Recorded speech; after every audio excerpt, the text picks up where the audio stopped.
So hi guys, welcome back to Khan army nursing. So hope आपकी medical assistant की तैयारी अच्छी चल रही होगी। एडमिट कार्ड कल से आना शुरू हो जाएंगे। सो 27 तारीख को हमारा पेपर है, तो अब 3 दिन बचे हैं बस।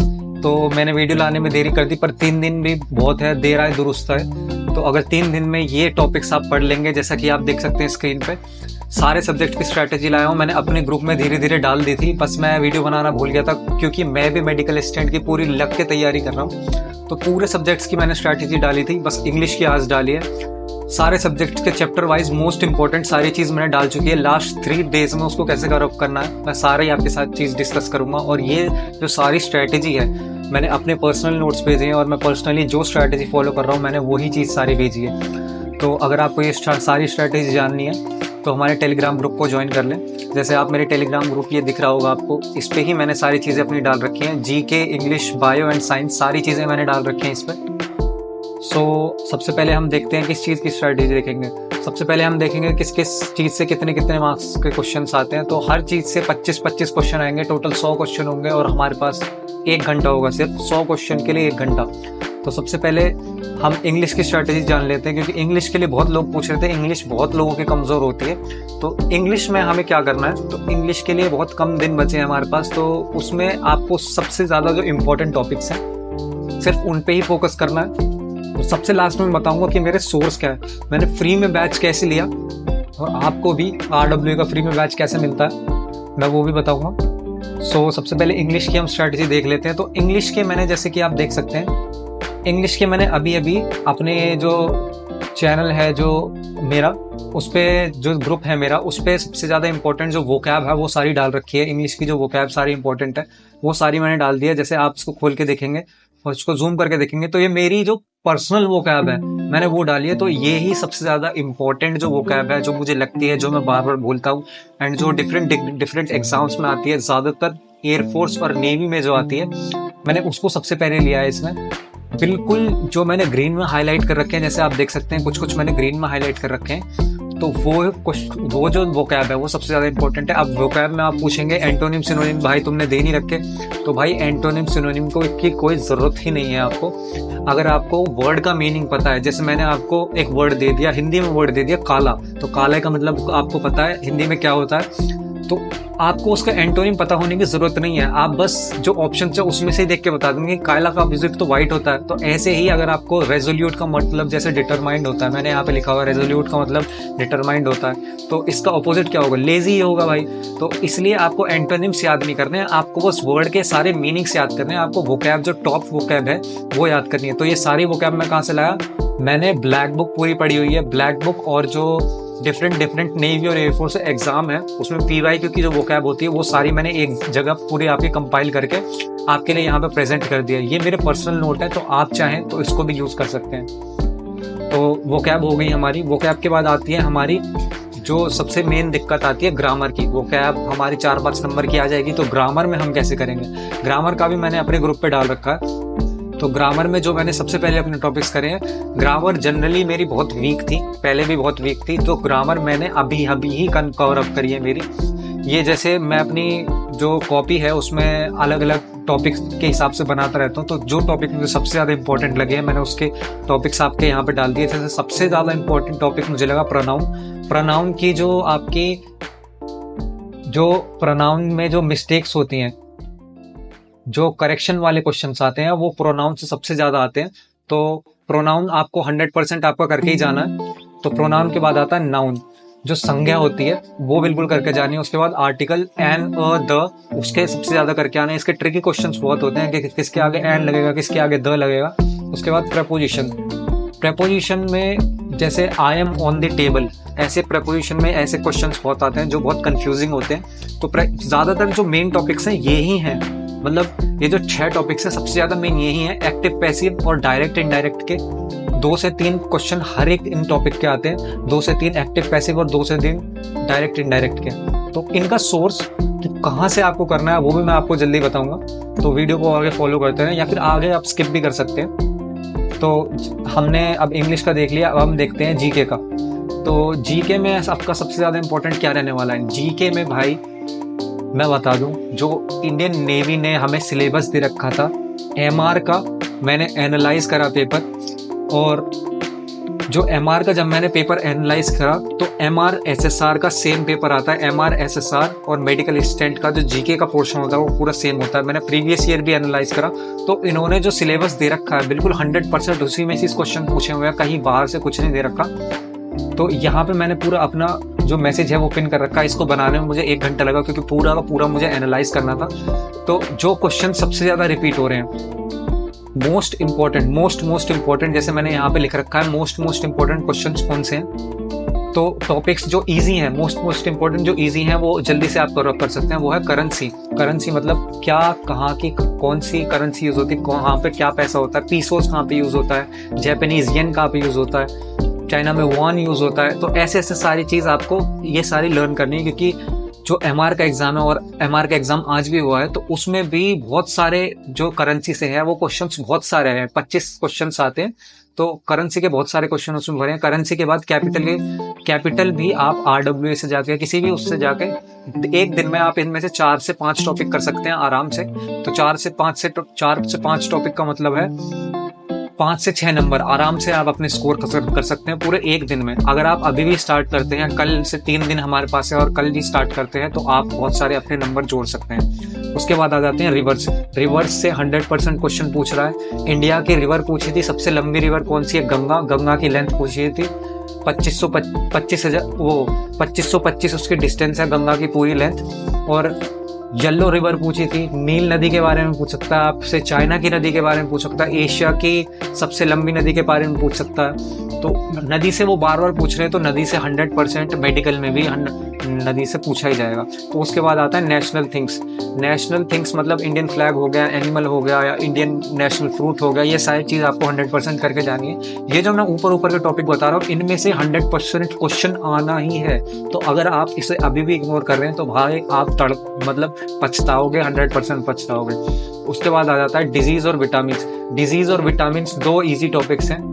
डिजीज और विटामिन में से 100% आपके आने वाले हैं। डिजीज और विटामिन के जो शॉर्ट नोट्स हैं वो मैंने अपने इस चैनल पे डाल रखे हैं। बिल्कुल छोटी एक पेज में मैंने डिजीज और विटामिन पूरे निपटा रखे हैं अपने चैनल पे। तो अपनी जो ये ग्रुप है इस पे से आप आके आप देख सकते हैं। तो उसके बाद आता है पोर्ट और बंदरगाह हुगली नदी के किनारे कौन सा बंदरगाह और इंडिया का सबसे बड़ा बंदरगाह कौन सा है। ये सारे क्वेश्चंस जो है पूछे गए हैं। जो 3 शिफ्ट हुई है, तीनों में से एक ना एक शिफ्ट में पूछा गया है। तो इंडिया के 12 या 15 बंदरगाह हैं मेन वो सारे आपको याद करने लिए। तो बंदरगाह 100% पूछ रहा है। उसके बाद आ जाता है सॉइल मतलब कौन सी सॉइल कहाँ होती है। तो जनरली 7 से 8 तरह की सॉइल होती है, बस 60 से 8 तरह की सॉइल आप आधे घंटे में ही याद कर लेंगे। और सॉइल में से एक क्वेश्चन पक्का आ रहा है तो मतलब आधे घंटे में ही आप एक क्वेश्चन अपना पक्का कर रहे हो जीके में से। इससे अच्छी बात कौन सी हो सकती है। तो उसके बाद आ जाता है फुल फॉर्म कंप्यूटर और ऑर्गेनाइजेशन। जो बड़ी ऑर्गेनाइजेशन है और कंप्यूटर के जो छोटी चीज़ होती हैं जैसे HTML ये और अलग अलग चीज़ हुई, उनके फुल फॉर्म 100% पूछे जा रहे हैं। मॉडर्न हिस्ट्री जो गांधी वाला पीरियड था, बस उसका टॉपिक ऊपर से याद करना है कि चंपारण कब हुआ या फिर दांडी मार्च कब हुआ, क्विट इंडिया मूवमेंट कब हुआ, वो सारी चीज़ आप करके जानिए। उसके बाद आ जाता है माउंटेन्स। तो माउंटेन्स, इंपॉर्टेंट पीक और इंपॉर्टेंट कंट्रीज के बीच में जो माउंटेन है, जैसे नेपाल और इंडिया के बीच में कौन से माउंटेन्स आते हैं, हिमालयन माउंटेन्स आते हैं। तो वो सारी चीज़ आपको याद करिए। इंडिया में कुछ ही माउंटेन्स हैं। जो सबसे टॉप इंडिया का माउंटेन है K2 और जो वर्ल्ड का सबसे टॉप माउंटेन है एवरेस्ट। ऐसी ही ये वाली ये चीज़ आएंगी बस। तो ये इजी टॉपिक्स है बस। फेमस पर्सनैलिटी और निकनेम्स में से कौन सी चीज़ आ रही है। फेमस पर्सनैलिटी में से मैं बता दूं, जैसे सबसे जो अभी नया सवाल पूछा गया था वो था अमेरिका का प्रेसिडेंट कौन है, वो डोनाल्ड ट्रंप है। तो इतने आसान सवाल पूछे जा रहे हैं, अगर आप थोड़ा सा भी इसको पढ़ लेंगे तो इसमें से आप मतलब अपने जीके में 25 में से 15 क्वेश्चन तो आराम से निकाल लेंगे। तो उसके बाद आता है कुछ ऐसे इंपॉर्टेंट टॉपिक्स जिसमें आपको टाइम लग सकता है करने में, तो वो देखते हैं। तो इम्पोर्टेंट बुक्स का एक थोड़ा बड़ा टॉपिक है पर इसमें से 100% क्वेश्चन पूछा जा रहा है। तो अगर आपके पास टाइम है तो ये कर लेना। फेस्टिवल्स हमारे पास बहुत सारे हैं पर फेस्टिवल्स में से 100% एक सवाल पूछा ही जा रहा है। ये जो सारे के सारे मैंने आपको टॉपिक दिए हैं इनमें से 100% सवाल पूछ ही रहे हैं। तो फेस्टिवल्स हो गया। फेस्टिवल्स के बाद डांस में भी 100% सवाल पूछा जा रहा है एक ना एक। तो इम्पोर्टेंट बुक, फेस्टिवल और डांसेस कुछ ऐसे टॉपिक्स हैं जो छोटे हैं, जो बड़े बड़े हैं तो इसमें अगर आपको टाइम लगता है तो इससे पहले आप पोर्ट्स हुए, डिजीज हुए, ये वाले अपनी पहले सारा कंप्लीट कर लो। तो हमारा जीके भी अब कंप्लीट हो चुका है। तो जीके के बाद हम देखते हैं, जीके के बाद अब आते हैं हम बायो पे। बायो एक बहुत इम्पोर्टेंट सब्जेक्ट है। तो बायो में सबसे ज़्यादा इम्पोर्टेंट चीज़ जो आपको करनी है वो कहीं और से नहीं करनी है, आपको कहीं और ज़्यादा दिमाग अपना नहीं लगाना है। बायो में टोटली जो सारा का सारा आने वाला है वो क्लास 12th की एनसीईआरटी से आने वाला है। तो क्लास 12th की एनसीईआरटी बहुत बड़ी है, तो उसमें से भी मैंने जो ये सारे चैप्टर्स हैं ये सारे मैंने कवर अप कर लिए हैं। तो इन सारे चैप्टर्स में से सबसे ज़्यादा इंपॉर्टेंट चैप्टर्स कौन से हैं और सबसे ज़्यादा इंपॉर्टेंट टॉपिक्स कौन से हैं जिनमें सबसे ज़्यादा आता है वो मैंने अपने सारे यहाँ पे मेंशन कर रखे हैं। तो अगर आपको टेलीग्राम पे ग्रुप का जो लिंक है वो चाहिए तो मैं कमेंट सेक्शन में डाल दूंगा, वहाँ से आप ज्वाइन कर सकते हैं। तो जैसे माइक्रोस्पोरेंजिया, पॉलिनेशन, ये सारी चैप्टर 1 में है। चैप्टर 2 ह्यूमन रिप्रोडक्शन में है। चैप्टर 3 रिप्रोडक्टिव हेल्थ है। चैप्टर 4 जो है प्रिंसिपल इनहेरिटेंस, उसमें से सिर्फ मेंडेलियन डिसऑर्डर आएंगे, मतलब जो डाउन सिंड्रोम होता है, जो भी सिंड्रोम होते हैं बस वो आएंगे। डिजीजेस में से सिर्फ आपके डिजीजेस पूछी जाएंगी, कौन कौन सी डिजीजेस किस चीज़ से लगती है। जैसे कोलेरा हुआ वो बैक्टीरियल होता है, और जो वायरस से कौन कौन से होते हैं, वो पोलियो जो होता है वो वायरस, जो अलग अलग सारी चीज़ें हैं वो सारी पूछ। मीजल्स जो होता है वायरस से होता है, रेबीज जो होता है वायरस से होता है, ये सारी चीज़ें पूछी जाएंगी आपकी। उसके बाद आता है चैप्टर 9। चैप्टर 9 एक बहुत इंपॉर्टेंट चैप्टर है क्योंकि ये बहुत छोटा चैप्टर है, इसमें से आप जल्दी से जल्दी बहुत सारी चीज़ निकाल सकते हैं। तो इस चैप्टर में सबसे ज़्यादा इंपॉर्टेंट क्या चीज़ है, तो इसमें डीएनए टेक्नोलॉजी जो सारी दे रखी है उसका एक छोटा सा बिल्कुल टॉपिक है, उसके भी मैंने शॉर्ट नोट्स अपने इस जो मेरा ये ग्रुप है इस पे डाल रखे हैं, अपने खुद के शॉर्ट नोट्स मैंने बना के डाल रखे हैं। तो अगर आपको शॉर्ट नोट्स चाहिए तो ये ग्रुप ज्वाइन कर लेना। एंड देन सबसे लास्ट बायोटेक एप्लीकेशंस है। तो बायोटेक एप्लीकेशंस में ऑर्गेनिजम्स के नेम याद करने हैं, जो छोटे छोटे ऑर्गेनिजम्स होते हैं, किस पे सबसे ज़्यादा रिसर्च करिए, या जैसे बीटी कॉटन हुआ या फिर कोई एक राइस हुआ, राइस पे हमने रिसर्च करी है विटामिन ए बढ़ाने के लिए, तो ये चीज़ याद करनी है। उसके बाद जेनेटिकली मॉडिफाइड जो इंसुलिन होता है, जैसे आप देख सकते हैं, जो जिससे हमने मॉडिफाई करके जो चीज़ बनाई है उन चीज़ के बारे में आपको पढ़ना है, जैसे इंसुलिन हुआ और जीन थेरेपी हुआ। ये सारी चीज़ें आपको कर लेंगे तो बायो में भी आप अच्छे मार्क्स ले आएंगे। तो बायो हमारा टॉपिक कंप्लीट हो चुका है। तो बायो के बाद जो अब हम आते हैं अपने नेक्स्ट टॉपिक पे। तो बायो के बाद है हमारा टॉपिक साइंस। तो साइंस में क्या करना है, तो साइंस में मैं आपको बता दूं, साइंस का मैं अभी निकाल के दिखाता हूं आपको।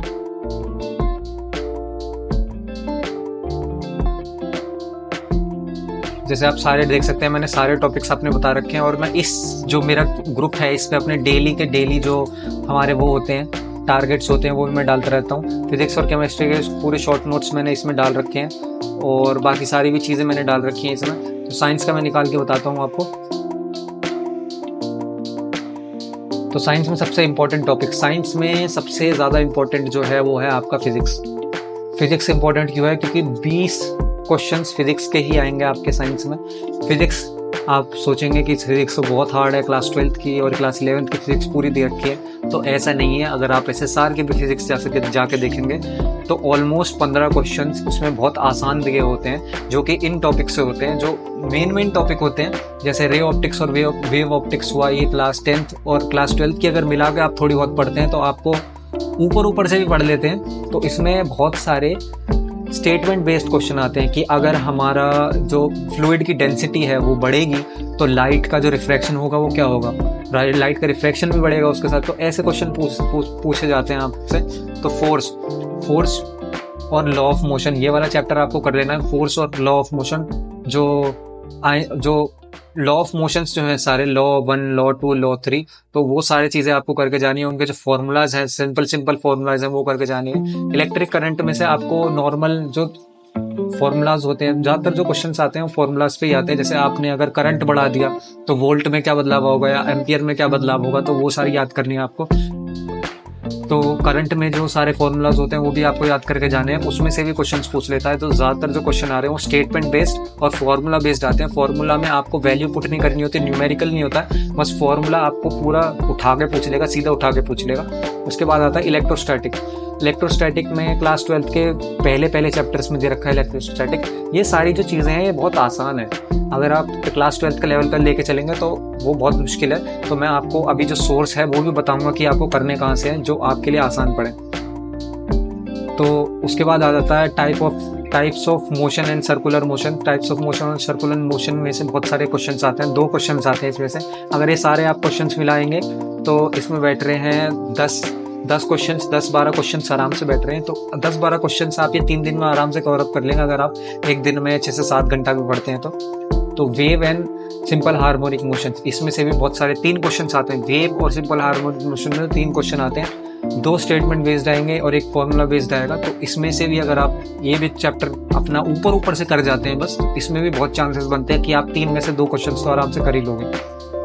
तो ये सारी स्ट्रेटेजी अब हमारी हो गई है। सारे चारों के चारों जो आपके सब्जेक्ट्स हैं उन चारों की मैंने स्ट्रेटेजी आपको बता दी है। तो अगर आपको और कुछ मुझसे पूछना है, मुझसे पर्सनली पूछना है या मेरे नोट्स चाहिए तो आप डिफेंस एस्पिरेंट जो मैंने अपना जो टेलीग्राम ग्रुप बना रखा है उसको ज्वाइन कर सकते हैं। उस पर मैंने अपनी सारी चीज़ें शेयर कर रखी हैं। मेरा कैसे जो मॉक टेस्ट है उसमें कैसे मार्क्स आ रहे हैं। तो मॉक टेस्ट में कहाँ से दे रहा था, तो मॉक टेस्ट के भी आपको स्कोर बता देता हूँ। तो मॉक टेस्ट में ज़्यादातर RWA के दे रहा था, क्योंकि RWA ही टॉप लीडिंग वो है जो मॉक टेस्ट बनाता है। तो RWA में मेरा 50 के लगभग स्कोर आ रहा था, जैसे आप यहाँ पे देख सकते हैं 48 स्कोर आ रहा था। ये स्कोर जो है मेरा अप्रैल का है, पिछले महीने का है। तो जैसे जैसे मैंने RWA के और मॉक दिए तो मुझे ये पता चला कि RWA में बहुत गलत क्वेश्चंस बहुत आते हैं। जैसे आप देख सकते हैं इनकरेक्ट मेरे 35 हैं और करेक्ट मेरे 57 हैं। तो फर्स्ट स्टेज तो मेरा इतने 48 मार्क्स में मुझे लगता है आराम से पास हो जाएगा, पर जो सेकंड स्टेज है उसमें नेगेटिव मार्किंग में नहीं है। तो अगर इस हिसाब से देखें तो मेरे 57 पूरे मार्क्स बनेंगे। नेगेटिव जब नहीं लगेगी, फेज 2 में नेगेटिव नहीं लगती है, तो मेरे 57 मार्क्स बनेंगे, जिसमें मेरा फाइनल का सिलेक्शन 100% चांस होता है।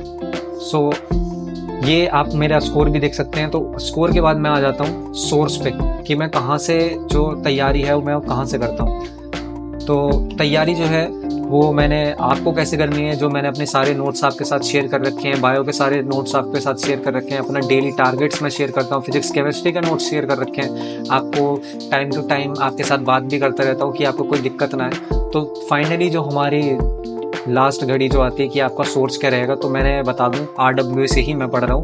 RWA का फ्री में जो बैच है वो आपको मिल रहा है। तो ये एक हैक है, आप ज़्यादा अगर ये इसको फैलेगा तो ये भी रुक जाएगा। ये एक मैडेक्स अभी यूट्यूब चैनल है जो लोगों के जो बैचेस होता है वो गरीब जो बच्चे होते हैं उनके लिए लाके एक जगह रखते हैं। तो मैं आपके साथ ये शेयर कर रहा हूँ क्योंकि बहुत से लोगों ने, आप जैसे लोगों ने बैच नहीं ले रखे हैं, तो आपके लिए बहुत फ़ायदा होगा। ये जो बैच है RWA का, इसमें बहुत सिंपल तरीके से इन्होंने करा रखा है। इंग्लिश, बायो, केमिस्ट्री, फिजिक्स और जियोग्राफी, हिस्ट्री और स्टैटिक जीके, इन्होंने सारी चीज़ कवर कर रखी है इसमें।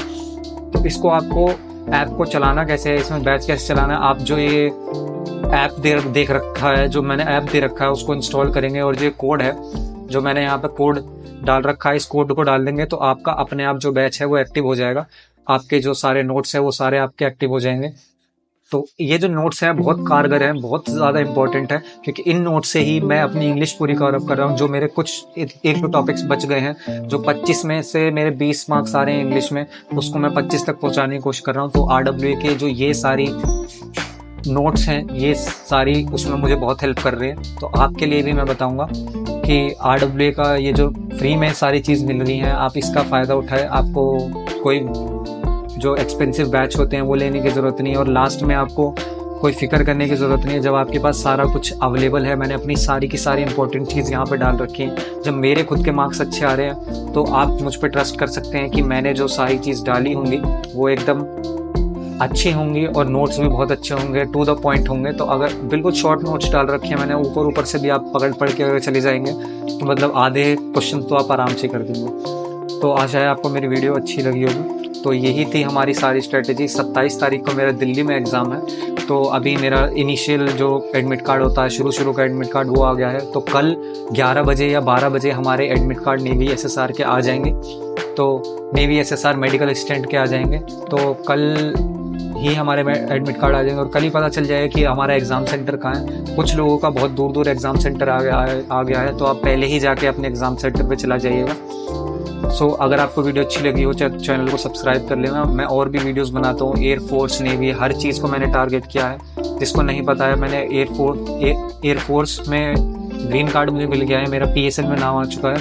एंड मैंने नर्सिंग असिस्टेंट का पहले बार में निकाला था, जिसमें बहुत सारी बायो आती है, जो मैंने बायो भी पढ़ रखी है। मैंने यूपी पुलिस का भी क्रैक किया था, अनफॉर्चुनेटली मैं उसमें फाइनल मेरिट से आउट हो गया, पर मेरे मार्क्स बहुत अच्छे थे उसमें भी, फर्स्ट बार में ही। एंड आफ्टर यूपी पुलिस मैंने SSC GD का भी दे रखा है, जिसमें से भी मैं फाइनल मेरिट में आउट हुआ था।